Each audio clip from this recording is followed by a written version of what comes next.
This is a work of fiction created for entertainment purposes. Before we begin our investigation, tell us in the comments where you are watching from. It's always fascinating to see how far these stories can reach.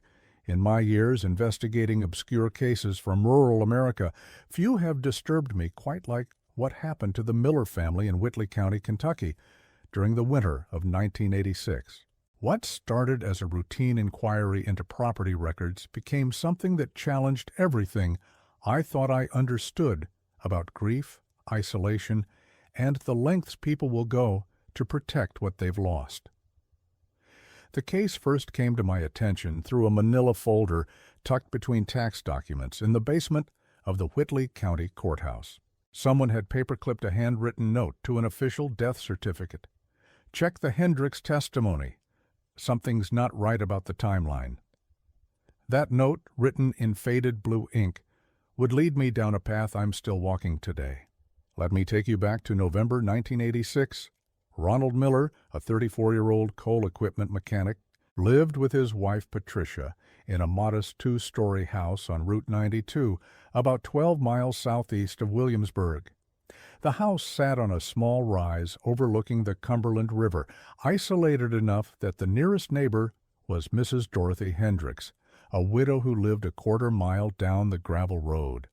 Ronald worked the evening shift at a mining equipment repair shop in Corbin, usually leaving home around 2 p.m. and returning close to midnight. Patricia worked part-time at the Whitley County General Hospital as a medical records clerk. By all accounts, they were an unremarkable couple. Quiet, kept to themselves, struggled financially like most families in the region during the mid-'80s economic downturn. The Millers had been trying to start a family for nearly 6 years. Patricia had suffered 3 miscarriages, the most recent only 8 months before the events I'm about to describe. According to her sister-in-law, these losses had taken a severe emotional toll on both of them. But Patricia had been especially devastated by the last miscarriage, which occurred late in the second trimester. On November 18, 1986, Patricia Miller died in what the coroner ruled an accidental drowning. She had been found in the bathtub by her husband when he returned from work. The official report states that Patricia had apparently slipped while bathing, struck her head on the faucet, and lost consciousness. The water temperature and other evidence supported this conclusion. Ronald called the emergency services at 12:47 a.m. on November 19th. The funeral was held 3 days later at the Williamsburg First Baptist Church. According to the funeral director's records, which I examined in 1962, it was a small service. Perhaps 15 people attended. Ronald appeared devastated, barely speaking to anyone. His mother had driven down from Ohio to support him, but she returned home the day after the funeral, concerned about leaving her own elderly husband for too long. Patricia Miller was buried in the Williamsburg Cemetery on November 22, 1986. The death certificate was signed, the case was closed, and life in Whitley County moved on. Except it didn't. Not for everyone. Just to remind you, you're listening to this story. The Miller family was seen in the window. 2 weeks after the burial, Kentucky, 1986, on the Gruesome Chronicles channel. If you're hearing this on any other channel, please know that my video has been copied and posted without my authorization. I would greatly appreciate it if you could report it. These fictional stories take time and creativity to craft, and protecting original content helps me continue creating these atmospheric narratives for you. Thank you for supporting authentic content creators in our community. Mrs. Dorothy Hendricks had lived on Route 92 for 37 years. She knew the sounds of her neighborhood, the morning coal trucks, Ronald's pickup truck starting up each afternoon, the distant whistle of the Louisville and Nashville Railway. What she began noticing in early December of 1986 troubled her enough that she eventually contacted the sheriff's office, though her complaint was filed away and largely forgotten. According to her statement, which I found in a box of miscellaneous reports from 1987, Mrs. Hendricks observed lights in the Miller house windows well after 10 p.m., unusual because the couple had always maintained early bedtime routines due to their work schedules. More disturbing, she claimed to have seen silhouettes moving past the living room window that looked like both of them, Ronald and Patricia. When pressed by Deputy Sheriff James Crawford, Mrs. Hendricks admitted she couldn't be certain of what she'd seen. The distance was considerable, and her eyesight wasn't what it used to be. But she insisted something wasn't right. "That man's been ordering groceries for 2 people," she told Deputy Crawford. "I see the delivery truck twice a week, and Calvin Morrison told me at church that Ronald's still buying Patricia's favorite coffee and those magazines she liked to read." This detail caught my attention when I reviewed the case files. I located Calvin Morrison, who had worked as a delivery driver for Williamsburg Grocery in 1986. Morrison, now retired and living in Tennessee, remembered delivering food to the Miller house throughout December and January of 1986-87. What struck him as odd was that Ronald Miller always ordered groceries for 2 people, including items that only Patricia had ever consumed. He kept ordering those ladies' magazines, Good Housekeeping, Better Homes and Gardens, Morrison told me when I interviewed him in 1963, and that fancy flavored coffee she always wanted. French vanilla, I think it was, cost twice as much as regular coffee, but he kept ordering it every week. But Morrison also recalled details that troubled him. Ronald always met him at the front door and took the groceries personally, never allowing Morrison to carry them into the house, as was his usual practice with longtime customers. On 3 occasions, Morrison heard a woman's voice from inside the house, speaking quietly in what sounded like the kitchen. "I figured maybe he had his mother staying with him again," Morrison explained. "But when I asked how his family was doing, just making conversation, you understand, Ronald got real defensive, told me his wife was resting and didn't want to be disturbed. After that, he seemed nervous every time I made a delivery." The grocery deliveries continued through February of 1987. Then they stopped completely. What happened next took me years to piece together, and I'm still not certain I have the complete picture. The property records show that Ronald Miller made the final mortgage payment on his house in March 1987. Unusual for a man who had been struggling financially and had just lost his wife's income. The payment was made in cash, according to the bank's records. In April 1987, Ronald Miller disappeared. Mrs. Hendricks was the one who contacted authorities. She hadn't seen any activity at the Miller house for over a week, and mail was accumulating in the box by the road. When Deputy Crawford performed a welfare check on April 15, 1987, he found the front door unlocked and the house completely empty.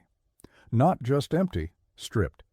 Every piece of furniture, every personal item, every trace that a couple had ever lived there was gone. The walls had been scrubbed clean with bleach. The floors had been mopped multiple times.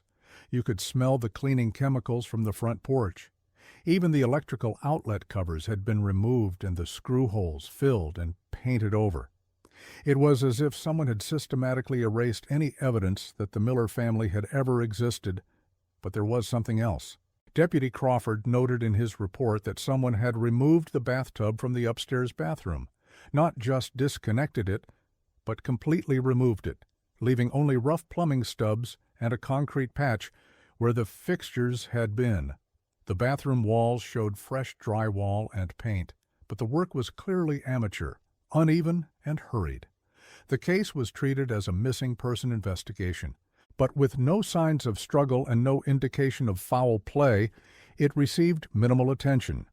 Ronald Miller was classified as voluntarily missing, and the case file was transferred to inactive status within 6 months. But Mrs. Dorothy Hendricks couldn't let it go. In her statement from August 1987, she told investigators something that haunts me to this day. In all the times I saw them in the window after Patricia's funeral, they were always standing in exactly the same place. Patricia on the left side of the living room window, Ronald on the right, like they were posed, and they never moved, just stood there looking out at the road hour after hour. I've tried to verify Mrs. Hendricks's account through other witnesses, but she was the only person with a clear view of the Miller house. The few other residents of Route 92 either didn't notice anything unusual or chose not to discuss it with investigators. In 1965, while researching property ownership patterns in southeastern Kentucky, I made a discovery that added another disturbing layer to the mystery. The Miller house was sold in 1989 to a development company based in Lexington. But the sale documents contained a peculiarity.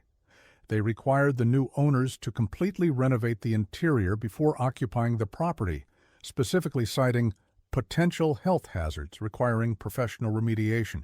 The renovation uncovered something that was never reported to authorities, but was mentioned in a contractor's invoice I found in the development company's files. Hidden behind false walls in both the basement and the upstairs bathroom, workers discovered what they described as personal effects and household items wrapped in plastic sheeting and sealed with duct tape. Among the items listed in the contractor's inventory were women's clothing, jewelry, photograph albums, and what was described as medical equipment of unknown purpose. The notation at the bottom of the invoice is barely legible, but it appears to read, "Items appeared to be preserved as if for long-term storage. Recommend immediate disposal." Haikhatim. What does this mean? Why would Ronald Miller hide his wife's belongings behind false walls before disappearing? Was he preserving them or concealing evidence of something far more troubling? The most disturbing item on that contractor's list was something I didn't understand until I spoke with Dr. Margaret Corley, who had been a nurse at Whitley County Hospital in 1986. She remembered Patricia Miller because of something unusual that happened in the weeks before her death. Patricia had been coming to the hospital regularly, claiming she needed to update her medical records and asking specific questions about record-keeping procedures. She wanted to know how long patient files were kept, who had access to them, and whether there were ways to ensure certain information remained confidential even after death. She seemed terrified that someone might find out something about her medical history, Dr. Corley told me in 1968. But when I looked at her file, there was nothing unusual there, just routine visits, some pregnancy-related appointments from years past, nothing that would require such secrecy. Wow, buddy. But Dr. Corley also remembered that Patricia had asked about obtaining copies of medical records for someone else, specifically records that would show proof of ongoing treatment for a chronic condition. When Dr. Corley explained that such records could only be released to the patient themselves, Patricia became agitated and left without explanation. The timeline troubles me. Patricia was asking about medical records and confidentiality procedures in the weeks before her death. She died in circumstances that, while officially accidental, occurred at a time when she was clearly afraid of something being discovered. And, after her death, Ronald continued buying groceries for two people, maintaining routines as if she were still alive. What if Patricia Miller didn't die in that bathtub? What if she had been hiding from something or someone, and Ronald helped her disappear? What if the medical equipment found behind the false walls was being used to care for someone who couldn't seek professional medical attention? This theory gained credibility when I discovered that Patricia Miller had been receiving threatening phone calls in the months before her supposed death. This information came from her supervisor at the hospital, who didn't think to mention it to investigators until years later.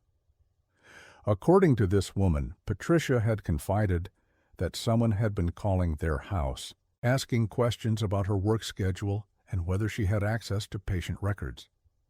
Patricia had been frightened enough to ask her supervisor about transferring to a different department, but the supervisor had told her that might not be necessary if the calls were just from confused patients or family members trying to locate medical information. But what if they weren't from confused family members? What if someone had been monitoring Patricia's access to medical records, waiting for her to discover something she shouldn't have seen. What if her death was staged to cover up her disappearance, and Ronald's subsequent behavior was part of an elaborate plan to help her remain hidden? This possibility led me to examine missing persons cases from 1986-1987 in a broader geographic area, looking specifically for women who had disappeared around the same time and under similar circumstances. What I found was a pattern of disappearances involving women who worked in medical or administrative positions all around Patricia's age, all from rural communities where someone could vanish without immediate notice. The cases stretched from eastern Kentucky through western Virginia and into Tennessee.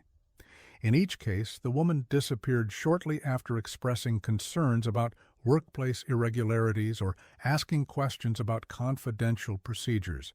In each case, the official explanation seemed reasonable at the time, but couldn't be verified later. Was Patricia Miller a witness to medical fraud, drug diversion, or patient abuse at Whitley County Hospital?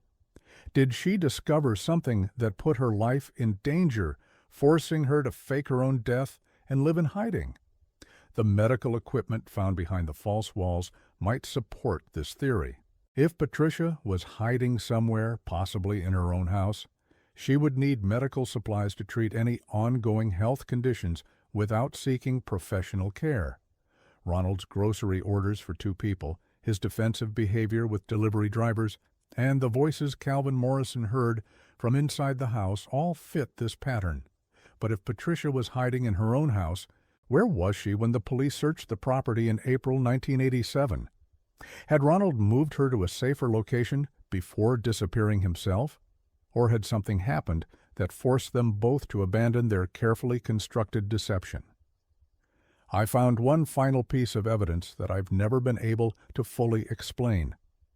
In 1967, while interviewing former employees of Whitley County Hospital about changes in record-keeping procedures during the 1980s, I spoke with Dr. Helen Morrison, who had been head of the Medical Records Department when Patricia worked there.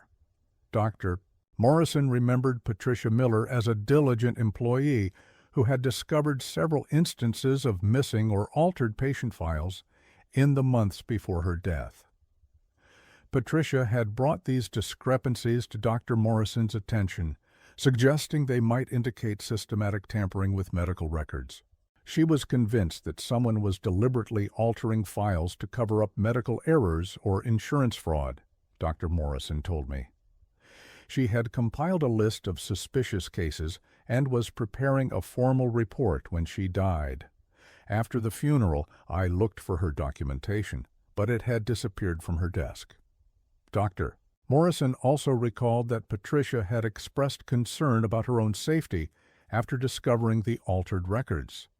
She had asked about the possibility of working from home or transferring to a different facility, but these options weren't available for her position. She told me she was afraid that whoever was altering the records knew she was investigating, Dr. Morrison explained. She thought they might try to silence her before she could complete her report. If Dr. Morrison's account is accurate, then Patricia Miller was indeed in danger before her supposed death.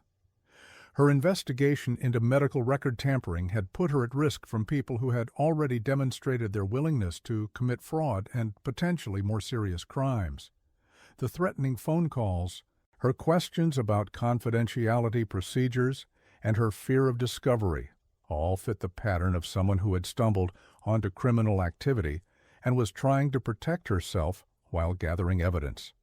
But why fake her death instead of going to the police? The answer might lie in the scope of the fraud she had discovered. If the record tampering involved hospital administrators, local physicians, or law enforcement officials, Patricia might have realized she couldn't trust anyone in the official system. Faking her own death would allow her to disappear while giving Ronald plausible deniability about her whereabouts.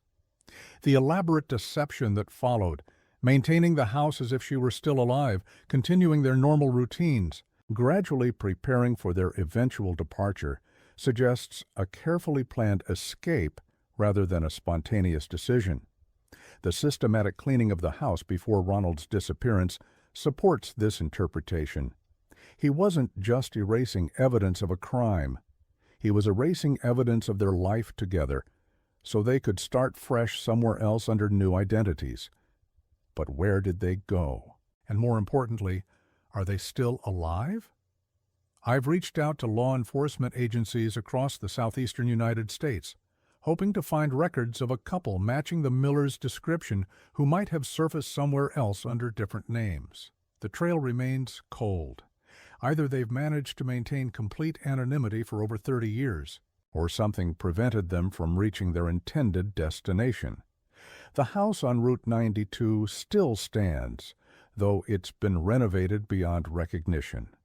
The new owners are unaware of its history, and I see no reason to burden them with knowledge that would only decrease their property value and peace of mind. Mrs. Dorothy Hendricks passed away in 1991, taking her final thoughts about what she witnessed to her grave. Sometimes I wonder if I should let this case go. The Miller family disappeared over 30 years ago, and everyone directly involved in the initial investigation has either died or moved away.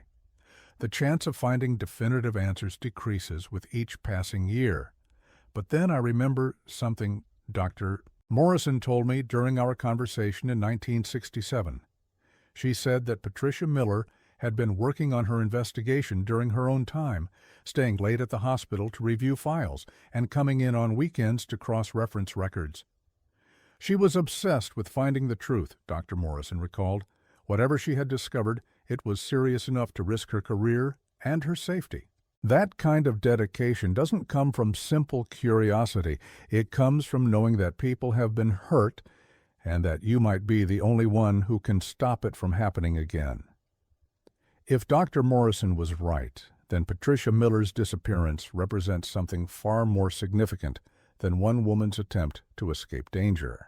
It represents the silencing of a potential witness to systematic health care fraud that may have affected dozens or hundreds of patients. But evidence of what crimes? Witnesses to what level of corruption? The truth about what happened to the Miller family died with the people who had the answers. Ronald Miller and Patricia Miller have been gone for over 3 decades. The only things they left behind are questions that grow more complex with each year that passes. Yet sometimes, late at night, when I'm reviewing case files in my study, I find myself wondering about those grocery deliveries that continued for months after Patricia's funeral. Ronald Miller ordering her favorite coffee and magazines for a woman who was supposedly dead, maintaining routines for a marriage that officially no longer existed. Was he feeding the memory of his lost wife? Was he preserving their life together until they could be reunited? Or was he keeping her hidden in plain sight, one delivery at a time, until they found the courage to disappear together into whatever uncertain future awaited them? I may never know the answers to these questions, but I know that somewhere, whether in life or death, Ronald and Patricia Miller found each other again, whether in a new town under new names, or in the space between memory and hope, where love refuses to surrender to fear. The last official record of Ronald Miller is a bank withdrawal made in Williamsburg on April 12, 1987. He emptied their joint savings account, all $1, 247, 83, and disappeared forever. 3 days later, Mrs. Hendricks stopped seeing lights in the windows of the Miller house. Whatever Ronald Miller was waiting for, whatever he was watching for, whatever he was protecting, it had finally come to an end.